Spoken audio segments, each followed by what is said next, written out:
Good morning, students. In the last video, we have discussed about electric field at an axial point and equatorial point. Now, we will discuss about torque on a dipole in a uniform electric field. आज हम आपको जब हम dipole को किसी भी field में रखते हैं डाइपोल को, तो उसमें एक टॉर्क एक्सपीरियंस करता है, अनुभव करता है। तो वो कैसे करता है आप जानते हो। डाइपोल के बारे में मैंने आपको बता दिया, 2-3 आपको मैंने डेरिवेशन करा चुका हूँ कि डाइपोल जो होता है वो उसके पास दो चार्ज होते हैं और दो charge separated A small distance of 2a होते हैं। तो उसी के बेस पे हमारे पास इसमें एक ये जो पॉइंट है ये यूनिफॉर्म इलेक्ट्रिक फील्ड है। बहुत बड़ा टॉपिक है, लगभग हर ईयर आता है इसमें टॉपिक एक, कभी 2 मार्क्स का, कभी 1 मार्क्स का, कभी ज्यादा का। ये आपको ध्यान रखना है। तो हमारा जो टॉपिक आज का वो पेज नंबर 1.41 पर, just after the electric field at an equatorial point, जो मैंने आपको लास्ट टॉपिक में डिस्कस किया था, वो था बेटा आपके पास दो फॉर्मूले मैंने कराए थे। E equal to K 2p/r³, ये स्केलर फॉर्म है, and then E equal to K 3/r³। ये था इक्वाटोरियल और ये आपके पास था एक्सियल। ये आपके पास में दो टॉपिक करा दिए। हर साल इन दोनों में से ज्यादातर आते रहते हैं एग्जाम में। और जस्ट इनके बाद अगर हम इन दोनों में एक रिलेशन भी चेक करते हैं, रिलेशन, तो देखो आप ही देखो अपने आप ही कि अगर मैं ये लिखता हूँ ई एक्सियल, मैंने लिखा है यहाँ पे ई एक्सियल, ये लिख दिया, तो ये 2 टाइम्स है, तो 2 टाइम्स ऑफ ई इक्वाटोरियल है, इक्वाटोरियल। तो ये भी इसकी रिलेशन है, आपको ध्यान रखनी है। एक इसमें न्यूमेरिकल इस टाइप का, क्योंकि 2 ले लिया इनटू में Kp/r³ होता है इक्वाटोरियल। तो दोनों में रिलेशन बनेगी एक्सियल में और इक्वाटोरियल में। अब आते हैं अपने टॉपिक पर। हमें टॉर्क हमें क्लास 11th में जो चैप्टर था आपका system of particle of rotational motion, हमने इस टॉपिक को वहां पर डिस्कस किया था। क्यों क्या से किया था कि जो टॉर्क था वो था torque is defined as the product of force and its perpendicular distance. एक फोर्स होता है इसमें और एक इसमें परपेंडिकुलर डिस्टेंस होती है, उनका दोनों का मल्टीप्लिकेशन होता है और टॉर्क होती है वेक्टर क्वांटिटी। तो फॉर्मूला क्या था आपके यहाँ उस टाइम क्लास 11 में, torque is equal to F cross B। तो हमको यूज तो करना इसी का है, क्योंकि हम प्रूव करेंगे इस टॉपिक को, तो यूज तो हमें करना पड़ेगा टॉपिक का। तो हमको टॉर्क निकालना है, ये टॉर्क F इंटू डी से निकालना है, लेकिन निकालना है डाइपोल का। और किस में रखना है उस डाइपोल को? यूनिफॉर्म फील्ड में। तो first of all we have to draw the diagram of uniform electric field. सबसे पहले हम यूनिफॉर्म इलेक्ट्रिक फील्ड का जो डायग्राम हम पहले वो बनाएंगे। सबसे पहले कैसे बनाते हैं यूनिफॉर्म इलेक्ट्रिक फील्ड, देखिए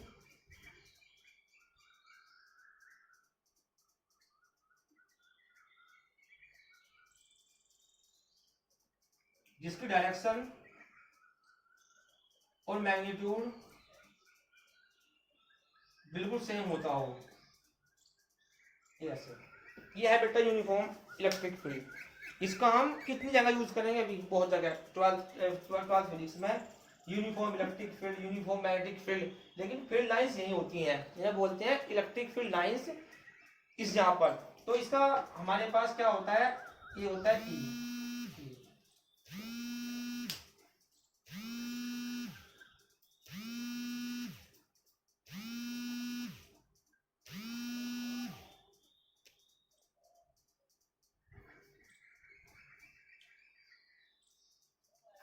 ये होता है ई। तो हमको ये यूनिफॉर्म फील्ड बना मैंने भी, हमको करना क्या है इसका? हमको ये देखना है कि अगर हम डाइपोल को इसके अंदर रख दें तो वहां पर टॉर्क एक्सपीरियंस कैसे करता है। आप अगर क्लास 11 के टॉपिक को थोड़ा सा याद करें, टॉर्क एक्सपीरियंस वहां करते हैं जहां पर कपलिंग ऑफ फोर्स होते हो, जहां पर कपल ऑफ फोर्स यानी आपके पास दो फोर्स एक साथ एक्ट होते हो अलग अलग डायरेक्शन पे, उसे बोलते हैं कपलिंग ऑफ फोर्स। तो ये आपको यहाँ पर अप्लाई करना है, क्योंकि जो बेसिक कंडीशन है आपको देखनी तो नहीं है ना, तो कैसे यूज करना है वो हम आपको बता रहे हैं इस टॉपिक में। तो first of all electric dipole is kept in a uniform electric field. तो आपने क्या किया बेटा, आपने डायपोल को लिया ऐसे, और ये प्लस क्यू और ये आपका माइनस क्यू। जानते हो डायपोल के बारे में मैंने आपको बता रखा है, कोई भी टॉपिक अगर हम डायपोल करते हैं, कोई भी टॉपिक, चाहे वो नेक्स्ट चैप्टर में हो, चाहे वो हम आपको करा चुके हैं एक दो टॉपिक, चाहे में हो चाहे आगे हो, तो first of all we have to write the consider and consider it consisting of equal and opposite charges are separate small distance of 2a। जो उनकी डिस्टेंस है 2a, जो उनकी डिस्टेंस 2a है बेटा, वो आपको देखनी है पहले, क्योंकि वो आपको इसमें इंडिकेट करनी है। तो आपके पास होगी 2a,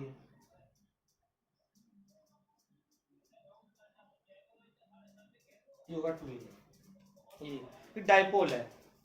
डायपोल को मैंने ऐसे क्यों रखा है डायपोल को, अब डायपोल को अगर मैं इसके पैरेलल रख दूं, जैसे मेरे पास ये मार्कर है, मैंने ऐसे रख दिया ऐसे, तो इलेक्ट्रिक फील्ड के, अगर इलेक्ट्रिक फील्ड लाइंस के हम पैरेलल लेते हैं डायपोल को, तो आपके पास इसकी कंडीशन फिक्स हो जाएगी। आप जानते हो एंगल है बना हुआ, क्योंकि जब कोई भी वेक्टर क्वांटिटी, क्योंकि डायपोल मोमेंट की डायरेक्शन होती है क्या, p, ये होती है p में है ना, हमेशा नेगेटिव पॉजिटिव, डायपोल मोमेंट और p डायरेक्शन सेम हो जाएगी, और सेम कंडीशन में क्या लेते हैं हम, थीटा 0 ले लेते हैं। अगर मैंने ऐसे ले लिया तो 90 हो जाएगा, लेकिन वो स्पेशल केसेस बनाएंगे हम यहाँ से, पहले प्रूव करेंगे टॉपिक को, हम करेंगे सिर्फ सब कुछ, लेकिन पहले प्रूव करेंगे हम ये कि वो हम एक किसी एक एंगल से रखने के बाद हम प्रूव कैसे करते हैं। तो हमें सबसे पहले क्या करना है, it consisting of equal and opposite charges are separate small distance of 2a, we have to calculate the torque on a dipole in a uniform field. फिर देन उसके बाद क्या करना है, जो टॉर्क की जो कंडीशन है, जो मेन कंडीशन टॉर्क की है, वो अभी मैंने इसमें अप्लाई नहीं की, वो अप्लाई करनी है और लॉजिकल मेथड से करनी है। पता होगा आपको कि हाँ रियली में ऐसा होता है, कैसे कि जब हम इलेक्ट्रोस्टैटिक फोर्स यूज करते हैं विद इलेक्ट्रिक फील्ड, तो वो होता है F बराबर QE from definition of electric field, because the formula of electric field E equal to F upon Q naught. जो फॉर्मूला आपके पास होता है E का, वो होता है F अपॉन Q नॉट, तो उससे आपने आप बनाया, तो इस पर लग जाएगा आपके पास फोर्स यहाँ पर QE, और यहां लग जाएगा माइनस के QE। ये करता है इसमें शो कि आपके पास दो फोर्स हैं, कपलिंग ऑफ फोर्स लगा दिए और दोनों की डायरेक्शन अलग अलग है, ये नीचे की ओर इसे घुमा रहा है, ये ऊपर की ओर घुमा रहा है, इसमें कंडीशन इसमें एंगल बदलता रहेगा। ये देखो एक बार फिर, अगर मैं मार्कर रख रहा हूँ, मार्कर यहाँ पे, तो मार्कर मैंने किसी एंगल से रख दिया और उसमें घूम रहा है ऐसे, उसे बोलते हैं रोटेट करना, ऐसे ऐसे रोट कर रहा है ऐसे। तो एक एंगल तो थीटा 1 है, और एक एंगल जहां पे वो स्टार्ट होगा वो कुछ और है, जहां पे वो घूमता हुआ रुक जाएगा, स्टॉप हो जाएगा, वो कुछ और एंगल है। तो आपको पहले स्टार्टिंग वाला एंगल दिखाना पड़ता है इसमें। तो आपने स्टार्टिंग वाला एंगल लिया, आपने इसे आगे बढ़ाया, यहां से ऐसे करके रोटेट करके ऐसे, ये इतना लिया आपने, इस एंगल को आपने दिखाया थीटा, थीटा हो गया। तो डायपोल का जो टॉर्क की जो कंडीशन होती है मेन, वो इसमें अप्लाई मैंने कर दी है, कपलिंग ऑफ फोर्स एक्ट होगा। एक और कंडीशन है, अगर आपको इस डायपोल को रोटेट कराना है, तो उनका रिजल्टेंट फोर्स मस्ट बी 0, इनका रिजल्टेंट फोर्स 0 होना चाहिए, 0, तो वो 0 ही होगा। देखो अभी चेक करते हैं। सबसे पहले फोर्स एक्सर्टेड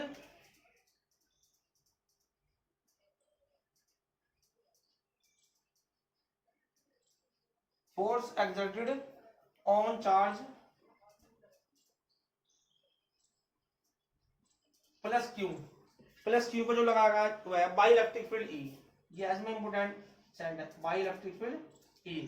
तो हो गया बेटा आपके पास F equal to QE।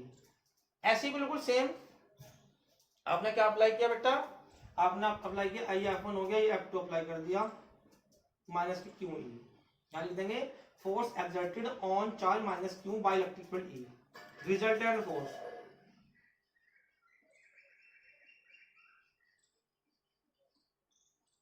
F बराबर F1 प्लस F2, F बराबर क्यू ई माइनस की क्यू ई और F बराबर 0। पहले आपको ये प्रूव करना होगा, 1 नंबर मिलता है इसका भी। जब तक हम कपलिंग ऑफ फोर्स का रिजल्टेंट फोर्स 0 प्रूव नहीं करेंगे, जब तक ये टॉर्क को एक्सपीरियंस नहीं करागा बिल्कुल भी।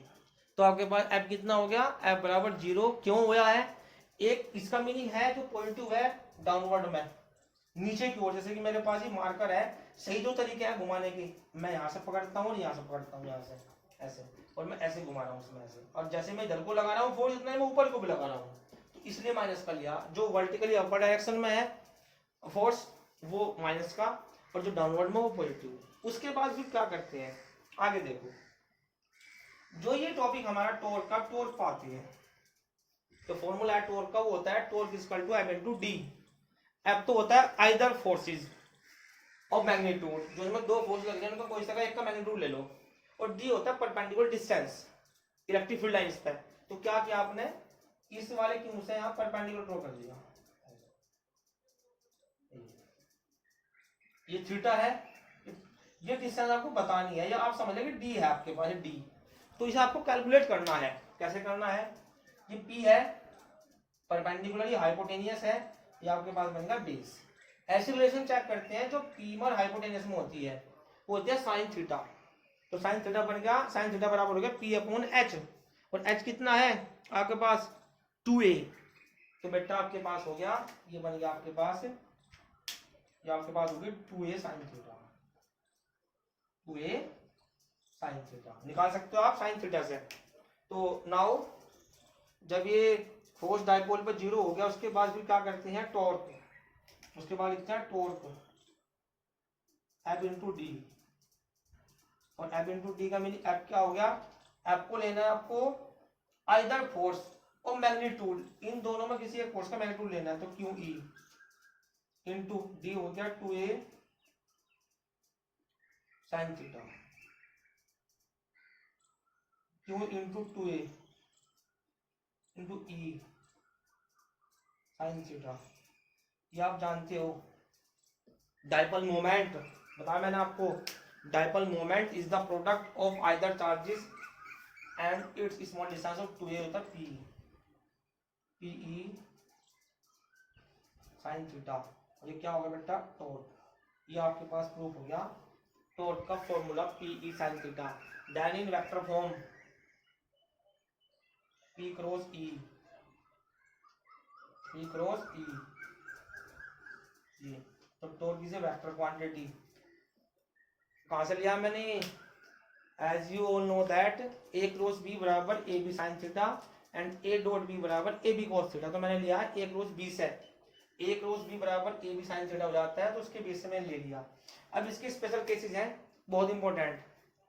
डाइपोल ऐसा है, ये आता है parallel, if the electric dipole of dipole moment P is parallel to the electric field E, so then what angle between them, तो थीटा बराबर 0।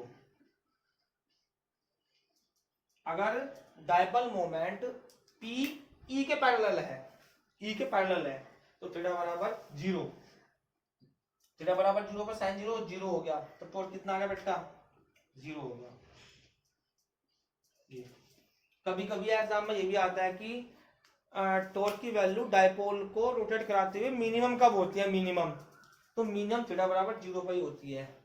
उसके बाद डाइपोल था ऐसे, ये निगेटिव है इसका, पॉजिटिव ऐसे ऐसे हो गया, उसके बाद वो घूमता हुआ ऐसे होगा उल्टा, यानी उल्टा मीनिंग क्या हो गया, यहाँ तो होगा पॉजिटिव और यहाँ होगा निगेटिव, उल्टा ये होता है, तो ये हो गया 180 degree.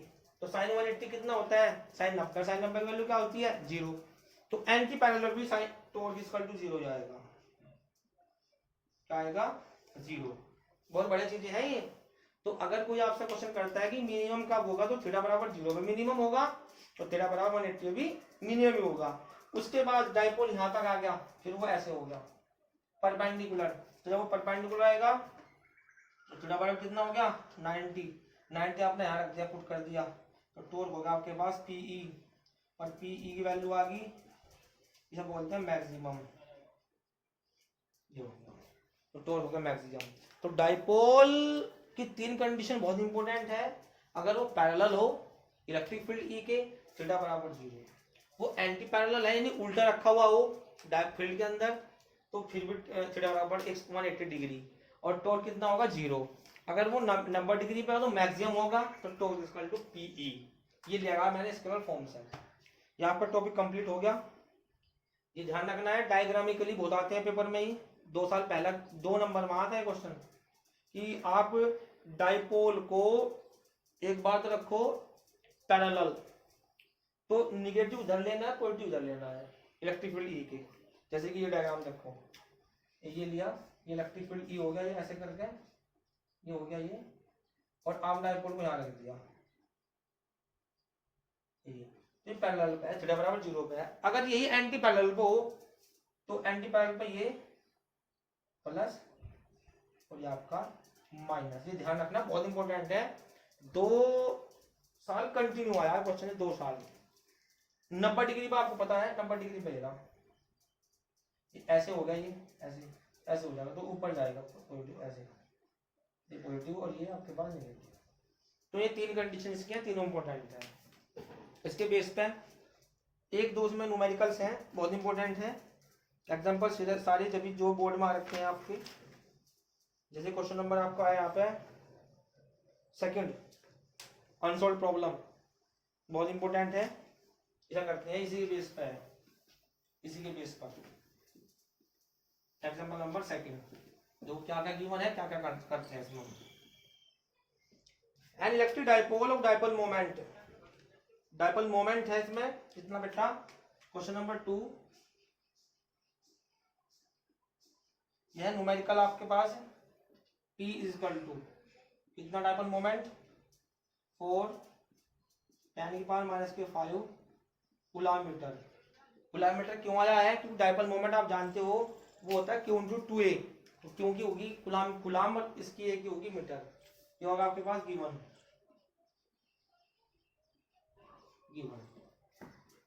And uniform electric field E की वैल्यू होगी आपके पास 10 की पावर -3 न्यूटन पर कूलम, क्योंकि इलेक्ट्रिक फील्ड ई बराबर होता है F/Q, F की होती है यूनिट न्यूटन और इसकी होती है कूलम, जो होगा आपके पास ये।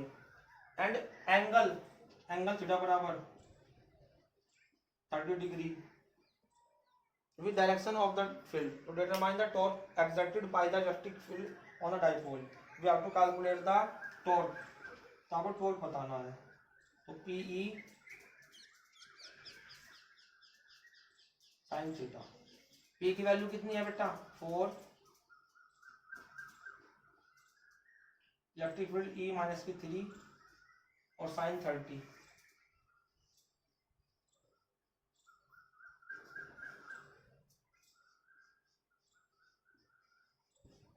वन अपॉन 2 2 2 4,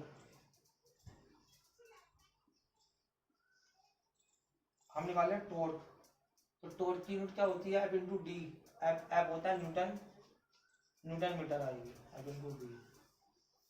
ये आपका क्वेश्चन है। 7 प्रॉब्लम है, 7 की 7 इसी टाइप की है। 1-2 प्रॉब्लम है इसमें उसकी एक्सियल की इक्वेटोरियल की 2p वो k 2p/r³ एक्सियल पे और k p/r³, एक क्वेश्चन उसका एक उसका, बाकी सब इसी फॉर्मूले पे है। आपको करने हैं प्रॉब्लम, ये प्रॉब्लम सारी इंपॉर्टेंट है। नेक्स्ट टॉपिक है बेटा आपका इलेक्ट्रिक फील्ड लाइंस,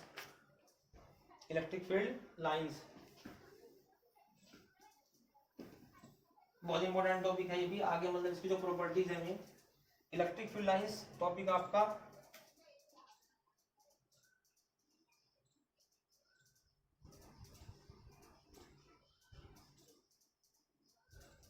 और लाइंस ऑफ फोर्स, दो नाम है इसी के, एक इलेक्ट्रिक फील्ड लाइन, एक लाइंस ऑफ फोर्स। क्या करना आपको, एक डिफाइन करना पहले है आपको इलेक्ट्रिक फील्ड लाइंस। एक ये टॉपिक लिया गया आपके याद होगा, आपने क्लास 10th में टॉपिक पढ़ा है magnetic field line, magnetic effect of current में। उसकी प्रॉपर्टीज थी कुछ याद होंगी कि कभी भी कोई भी मैग्नेटिक फील्ड लाइंस आपस में कट नहीं करती हैं। No electric field lines intersect to each other. इसकी प्रॉपर्टी यहाँ पर भी हमारे पास भी है, सेम ऐसे ही बिल्कुल। तो जो हमारे पास टॉपिक है ये इलेक्ट्रिक फील्ड लाइन का, पहले इसकी डेफिनेशन है। तो डेफिनेशन बेटा क्या है आपके पास इसकी कि it is defined as the curve along which a small positive charge, जैसे हमारे पास एक चार्ज है ये पॉजिटिव, ये हम क्या करते हैं, हम इलेक्ट्रोस्टैटिक फोर्स कर रहे हैं, सपोज इलेक्ट्रोस्टैटिक पढ़ रहे हैं और मैंने एक चार्ज दिया यहाँ पर, और मैंने लिंक कर दिया ऐसे, सपोज ये क्यों है, क्यों, तो ये दोनों के बीच में अट्रैक्टिव नेचर है। तो हम क्या करेंगे, सपोज एग्जांपल हम इसे ऐसे दिखा दिए ऐसे, अब मैं ऐसे थोड़ा दिखा दूं ऐसे, तो कंडीशन तो नहीं, रीजन तो नहीं हमारे पास है, हमें रीजन बनाना पड़ता है। रीजन हमारे पास यहाँ तक का है, तो मैंने अट्रैक्टिव नेचर में क्यों को मैंने इसके टुवर्ड्स कर दिया, क्यों, क्योंकि सपोज टेस्ट चार्ज है, टेस्ट चार्ज छोटा होता है, स्मॉल पॉजिटिव होता है, और सोर्स चार्ज निगेटिव हो सकता है, तो यही रोटेट यही डायरेक्शन दिखाएगा इधर को। तो कंडीशन में क्या बताया कि अगर आपके पास कोई कार है ऐसे, ये इसमें कोई चार्ज है, और किसी भी चार्ज को एक्सपीरियंस करता हो कभी भी, किसी भी चार्ज को किसी भी जगह, किसी भी इलेक्ट्रिक फील्ड में, तो वो केवल एक पॉइंट पे एक डायरेक्शन लगाएगा। अगर एक ही चार्ज हो तो आपके पास ये बता कि ये डायरेक्शन है केवल ये।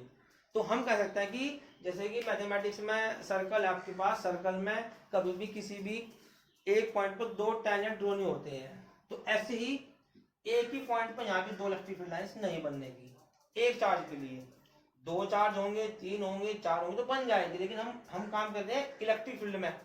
इलेक्ट्रिक फील्ड में जब हम एक्सपीरियंस करते हैं किसी फोर्स का, तो वो एक ही चार्ज पकड़ते हैं हम केवल।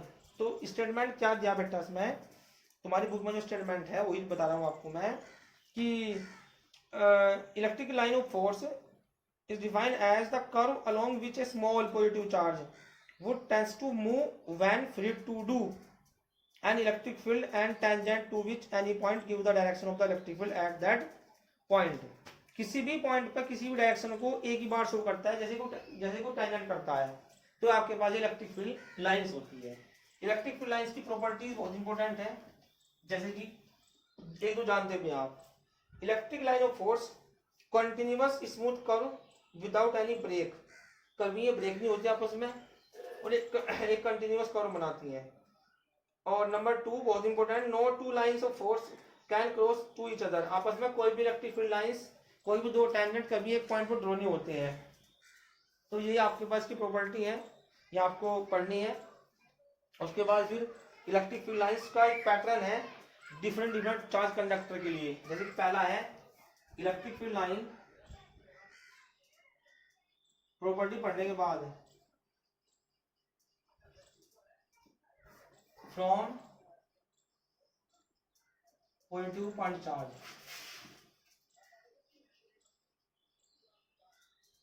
पॉजिटिव पॉइंट चार्ज बहुत इंपॉर्टेंट है, इनका बहुत यूज है। कहीं भी अगर आपके पास इलेक्ट्रिक फील्ड लाइंस ड्रॉ करनी हो, तो अगर पॉजिटिव सा करनी हो, देखो पॉजिटिव है तो ये होती है,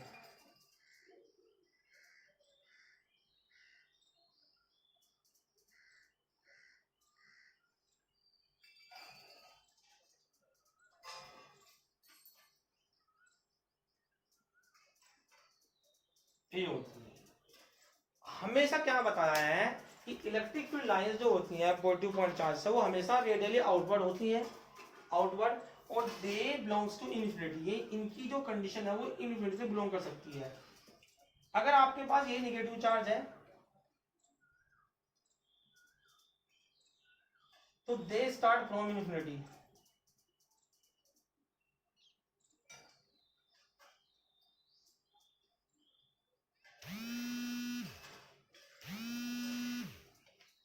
दे स्टार्ट फ्रॉम इन्फिनिटी। कैसे? इलेक्ट्रिक फील्ड लाइंस हमेशा रेडियली इनवर्ड होती हैं, अंदर को अप्लाई होती है डायरेक्शन के अंदर को। जैसे कि आपने क्लास 10 में पढ़ा है नॉर्थ साउथ पोल, ये नॉर्थ पोल है सपोज और ये साउथ पोल है, तो ये इलेक्ट्रिक फील्ड लाइंस पढ़ी आपने, ये ऐसे आपस में कोई कट नहीं करती, तो नॉर्थ से बाहर को और एस को अंदर को। दे इलेक्ट्रिक फील्ड लाइंस या magnetic field lines start from north pole and ending of the south pole. Property है ना इसकी, तो सभी जो फील्ड लाइंस होती है इसमें भी प्रॉपर्टी है, स्टार्ट कहां से होती है पॉजिटिव से, एंड कहां होती है नेगेटिव पे, ऐसे। तो क्लोज कंटिन्यू पाथ बनाती है अगर दोनों एक साथ हो। तो positive point charge, negative point charge दोनों ध्यान रखनी है, बहुत इंपॉर्टेंट है। आउटवर्ड हमेशा इनवर्ड, ये कहां से आती है इन्फिनिटी से, ये कहां तक जाती है इन्फिनिटी तक। उसके बाद अगर हम दोनों का एक साथ डायग्राम बनाए जैसे नॉर्थ साउथ पोल का बनता है, ऐसे बन जाएगा। देखो ये कितना आसान है, ये पॉजिटिव ये नेगेटिव है, ये देखो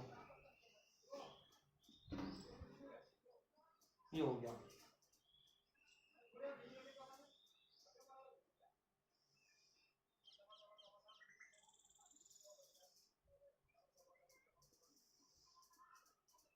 ये तो देखो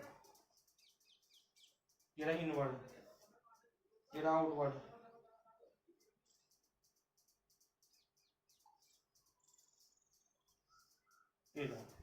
ये है इलेक्ट्रिक फील्ड लाइंस दोनों की एक साथ, बहुत इंपॉर्टेंट टॉपिक है, छोटे छोटे से बहुत आते हैं एग्जाम में। देखो पॉजिटिव से आउटवर्ड, नेगेटिव के लिए इनवर्ड, सब पर लगाने एक्शन आपको सब में आउटवर्ड आउटवर्ड।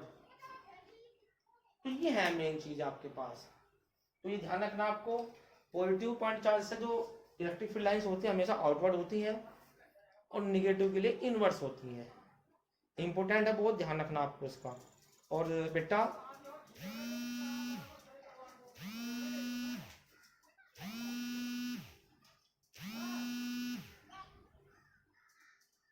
तो आपको ध्यान रखना है इसका। हम करते हैं आगे, और आज के लिए बेटा आप इतना ही काफ़ी। हम नेक्स्ट टॉपिक में जो डिस्कस करेंगे वो करेंगे इलेक्ट्रिक फ्लक्स और गॉस थ्योरम का। Okay, thank you very much.